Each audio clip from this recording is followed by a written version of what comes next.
Time to bring you Prime Sports here with me, Fatawu, Nabila Abdullahi. There is a place for Alidu and Abdul Fatawu Isaku after they sat out of the Black Stars World Cup qualifying matches against Chad and Mali. They are now available after Otoado extended a call to them to be part of the team for the games against Central African Republic and Comoros, which will be happening next week, Wednesday and Sunday. Otoado named 24 players, including Seidu, who has recovered from an ACL injury after missing the previous call-up. Fatawu also earns a call-up after returning to action for Leicester City in the championship following a long-term injury. In fact, he got injured during the African Cup of Nations qualifier against Angola. The squad also features two debutants, midfielder Prince Owusu from Ghana Premier League side Midiama FC, and Kojo Pepra Opon of French club OGC Nice. Goalkeeper Benjamin Asari, defender Alexander Jiku, midfielder Thomas Partey and Mohamed Kudus, and captain Jordan Ayew are also part of the regulars who have been called up by the head coach and his technical team. Ghana will play the penultimate game against Central African Republic at the Stade de Meknes on October 8th. Before hosting Comoros at the Accra Sports Stadium 4 days later, which is October 12th rather. The Black Stars are chasing a fifth World Cup appearance as they currently sit at the top of Group I with 19 points, which is 3 points more than second place Madagascar and Comoros. So a win and a draw for the Black Stars will automatically guarantee them qualification to the FIFA World Cup. Let's go on a video call right now. I have a conversation with Michael Akomia of Wontumi Sports to share some brief thoughts with us on the inclusion of the likes of Kojo Pepra and Prince Owusu in a setup by Otoado for these World Cup qualifying matches next week. Michael, thank you very much for your time. Talk to me. Were you surprised to see the name of Prince Owusu in the setup? Yes, I was really surprised to see the name of Prince Owusu. Last season, he was with Mediama, a splendid performance in recent games, which I've actually watched myself. And I actually believe that he's one to watch for the future. I've definitely followed him up through his early days in senior high school, during the Asantemine days, where he was called Asantemine Messi. So definitely there is a good player in there that I've actually tracked his progression. And I think this is really going to be an important moment in his career to make sure that he finishes up what he started doing his junior playing days or something like that, that could work out for his parents to be very proud of him. I think the parents will be smiling now and they will really be happy looking at the kind of things that is happening to him. It's been an interesting few months for him. From being a Mediama starter to a Black Stars player, I think these are dreams that you never actually think of any day, any time. In fact, if a prophet had told him some few years ago that Otoado will give him a call up to the Black Star, he would have told the prophet, you are a false prophet. But that's an interesting one there. But generally, the squad that has been put together for the final round of the World Cup qualifier matches, what do you make of the choices of Otoado and his technical team? I think, first of all, it is important to understand that we need to maintain the foundation of this particular team, which I actually believe that players like Alidu, you still have Mohamed Salisu in this particular team. There's still Alexander Jiku who comes around this team. There's still Thomas Partey. Most of these good players who have come in to actually come and help make sure that we secure our qualification. Then afterwards, maybe we can think about giving people other opportunities to come and play in this particular team. But I'm happy that we've been able to have a core part of this particular team, just like the spine of this team, looking at the center backs, the midfield, then come to think of it, the attack that we're actually having.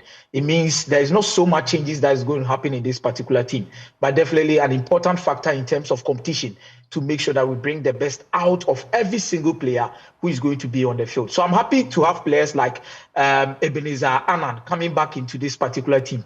I really enjoyed his performance in the Unity Cup far away in the UK. There's still Alidu who is going to compete for places with other places in this squad. Then you look at a player like Opon, who has had a splendid season with OJC Nice. And I actually believe that he's one center back that could give the rest of the squad a run for their money. Very good when it comes to playing out of the back, timely interceptions during the season. I've watched him a couple of times And I think his intelligence on the ball and off the ball is going to be really important for this particular setup. Michael, one of the things, right, that many Ghanaians often struggle to even appreciate is the fact that, in fact, questions they also even have at the back of their minds. It's always the fact that you cannot tell the kind of Black Stars that will show up on certain days. For instance, the whole country got up to a shocking performance against Chad just before the game against Mali. So you'll be asking yourself the question, in as much as individually the talent is available for Otto Addo, but what group or what team is going to show up on the day and what sort of attitude they are going to display on the day? It's always critical. So should Ghanaians be excited about what has been put together, or they should be worried, knowing very well that this national team can blow hot and cold at the same time? I think we are doing the most important thing, but definitely there's no hope for the future. There's a reason why I'm saying that. Because we are winning games, which I actually believe it is important now. But when you look at the whole play of this team and the future of this particular team, I actually believe we are not maximizing the kind of potential we have in this particular national team, to be very honest. Wow. In terms of style of play, in terms of a proper identity around this particular team, identifying the proper positions of most of these players to maximize whatever we see from them, even when they play for their European clubs. We are not seeing most of these things. But I think as a stance, we need to qualify for the World Cup. And the most important thing is about winning games. We are going to see the same thing against Central African Republic. And just maybe Comoros, because of what they did to us earlier on in the qualification stages. Yeah. And you know, you were in Cameroon and you understand what happened when Comoros eliminated Ghana at some point in time. So you understand the kind of grudge between the Black Stars and the Comoros national team. That's so true. These are two games that I'm not really expecting too much when it comes to beautiful football, a lot of chances creation, just maybe one way or the other, score from set piece, just play abysmally, get some results and qualify at the end of the day. But I think this team, we are not playing even up to 50% of the potential I see in this particular team. We have enough quality in this team, and I believe we should do better. Okay, thank you very much, Michael. I'm extremely grateful. Sure, Fatawu. Michael Akomia, he is with Wontumi Sports. Now let's move on and talk about Kick Nation Sports Agency. They have officially launched in Ghana. It's an agency that wants to unearth talents within the area of football and also manage talents in the area of football. My colleague, Ebenezer Sadari, was at the event and has more in this report.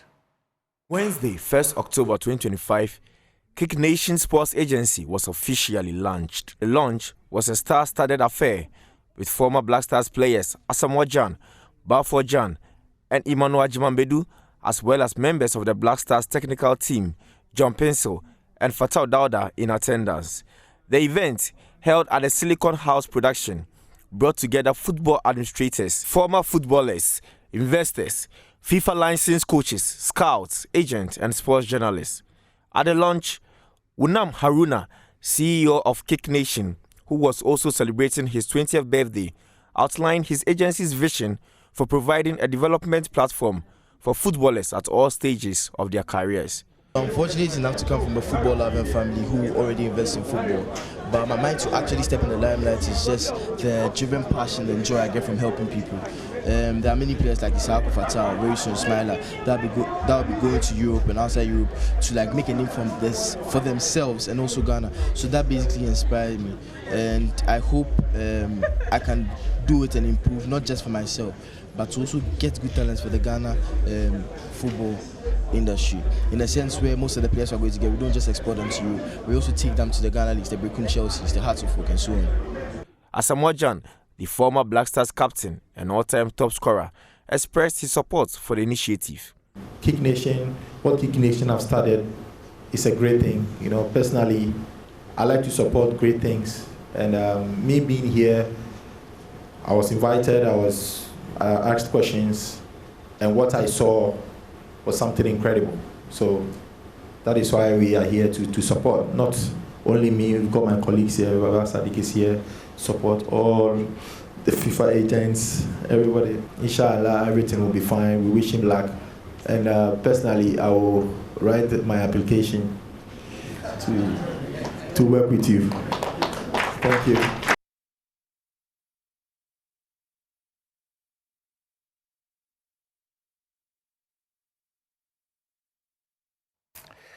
Asamajan, wrapping up that report there, Asamajan, former striker of the Black Stars and Ghana's all-time leading goal scorer and Africa's all-time leading goal scorer in the World Cup. Let's talk some swimming. And tomorrow, Friday, at the Boteman Sports Complex, about 22 African countries will be assembling for a 3-day swimming championship.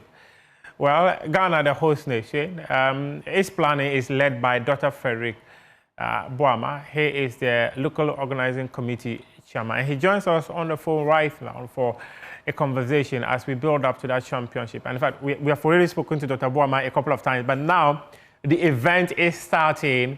We want to find out if all the bows and the knots have been tied ahead of the championship that starts tomorrow. Doc.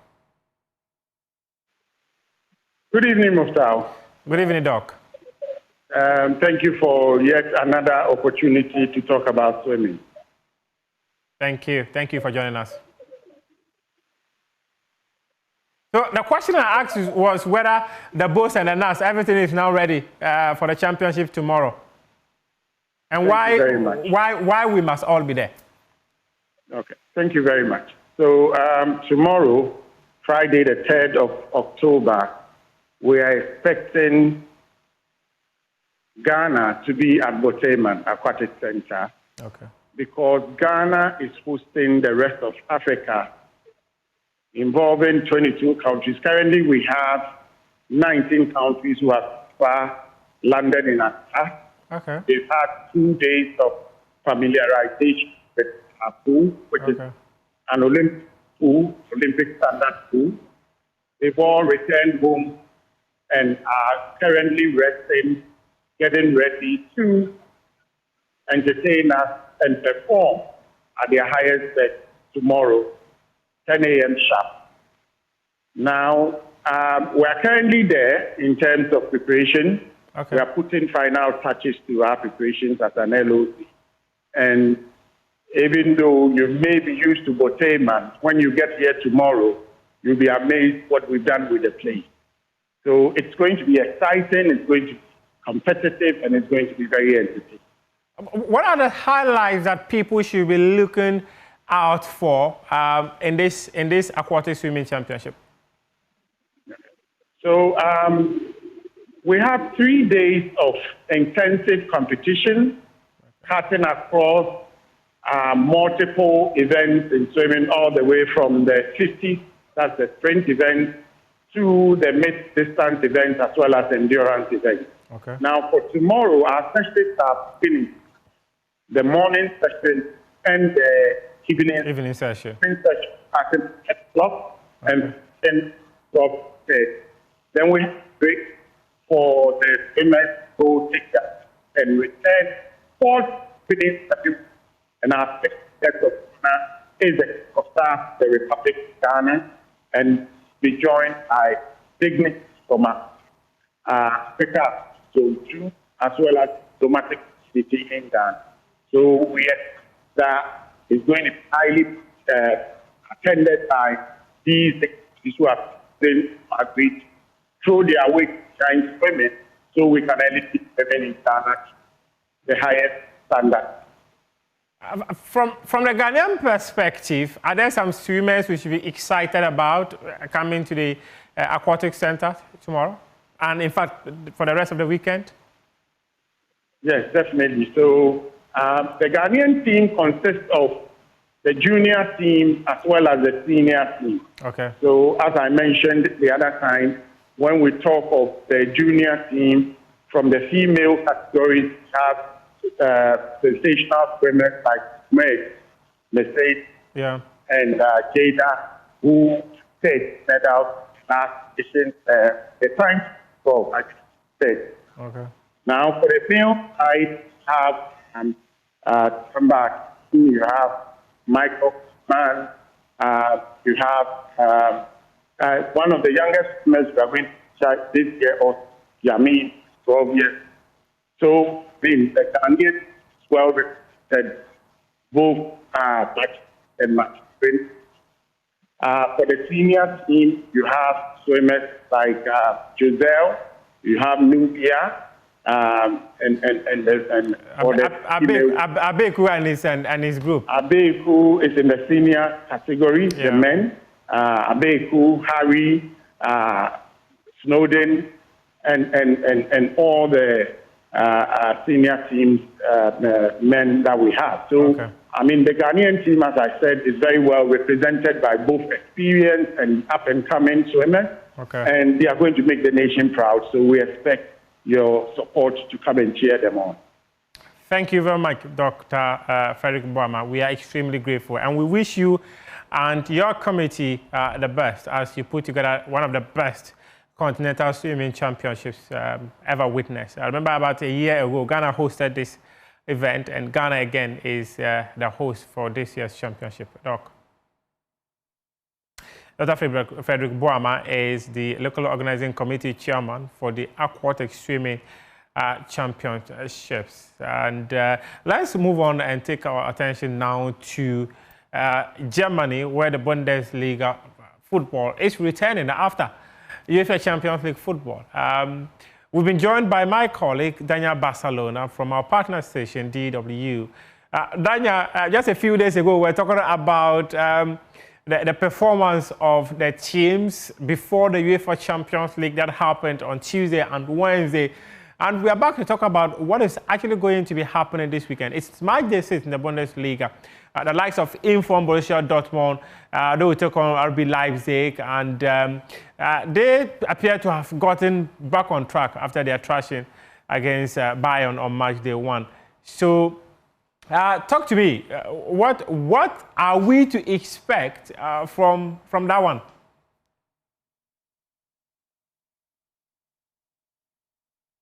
Is Daniel with me?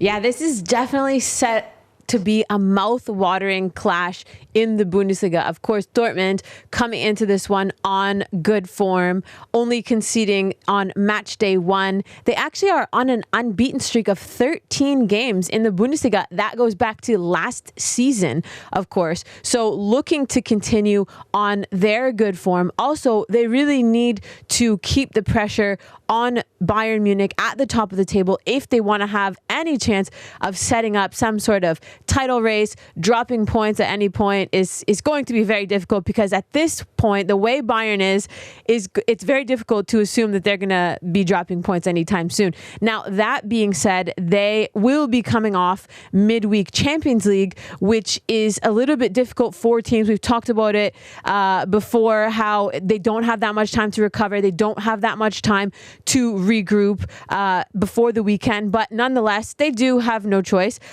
Going into a game against Leipzig, who is in 3rd place, Dortmund will look to use their verticality and their speed to hurt Leipzig, which is very possible. You know, we have players like Karim Adeyemi who have been so important for Dortmund throughout this season so far. Now, Leipzig have really looked to have turned around things after their thrashing on match day 1 of the Bundesliga against Bayern. Of course, looking like they're finally settling in under coach Ole Werner. After their thrashing, they went on to win 4 games in a row, only conceding 1 goal. So Leipzig look like they're settling into their new system. They press very high, they attack, and their attack force of 2 new players, Romulo from Brazil and Johan Bakayoko, look like they could be pretty dangerous this season for Leipzig. So Leipzig also do have a slight advantage in the fact that, as we know, they will not be playing in European competitions this season. So they do have a full week of recovery and time to prepare for this game, whereas Dortmund does not have that luxury. But definitely will be an amazing clash and very important. 2nd place against 3rd place, both looking to keep hot on Bayern's tail and hopefully maybe have a chance at winning the Bundesliga this year. So a very important match this season. It is a very important match. You spoke about Bayern Munich and the fact that they trashed RB Leipzig on match day 1. In fact, they are making the trip to Frankfurt this weekend. And to take on a high-scoring team clearly shows that, yeah, they are coming up against an opposition that can give them some kind of threat. Talk to us about the firepower of Bayern and how Frankfurt would be able to match up that this weekend.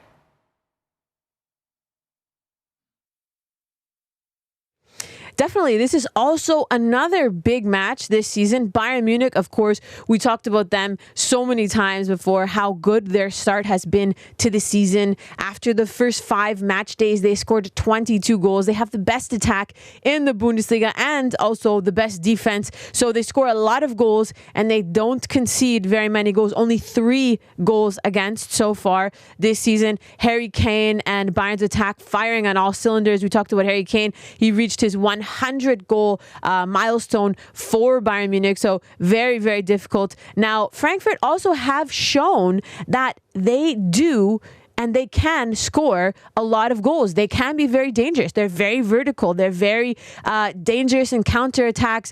And they have managed to score a lot of goals so far. So that it's a good chance that they could test Bayern Munich's defense, who sometimes have the capacity to get caught out because they do like to get so many players forward. But we've also seen that Frankfurt does concede a lot of goals. They have 13 goals against this season. That's the second worst in the Bundesliga, even though they have scored 17 goals for, which is the second best in the Bundesliga. So it's very important for Frankfurt coming into this match to really not show any of those lapses that they have shown in previous games and to really tighten up things defensively, because against a team like Bayern Munich, if you do make sloppy passes or give away the ball, you know that you are coming up against a team who can and most definitely will punish you. So this will definitely be a game of how good Frankfurt's defense can be, but they do have the opportunity to potentially score goals against Bayern, so it will definitely set up a mouth-watering clash on this day. Indeed, it's going to be quite exciting. As you just mentioned, if you make a mistake, you get punched. So this is a game where lots of punches will be expected in the Bundesliga this weekend. Daniel, thanks very much for your time. Hopefully, we will have a conversation again after the round of matches that will be happening this weekend, next week. We always appreciate your time with us here on Joy News Prime. This is our wrapping up Prime Sports here. You can head on to myjoyonline.com and read some more sports stories. Up next is PM Express Business Edition with George Wiafi.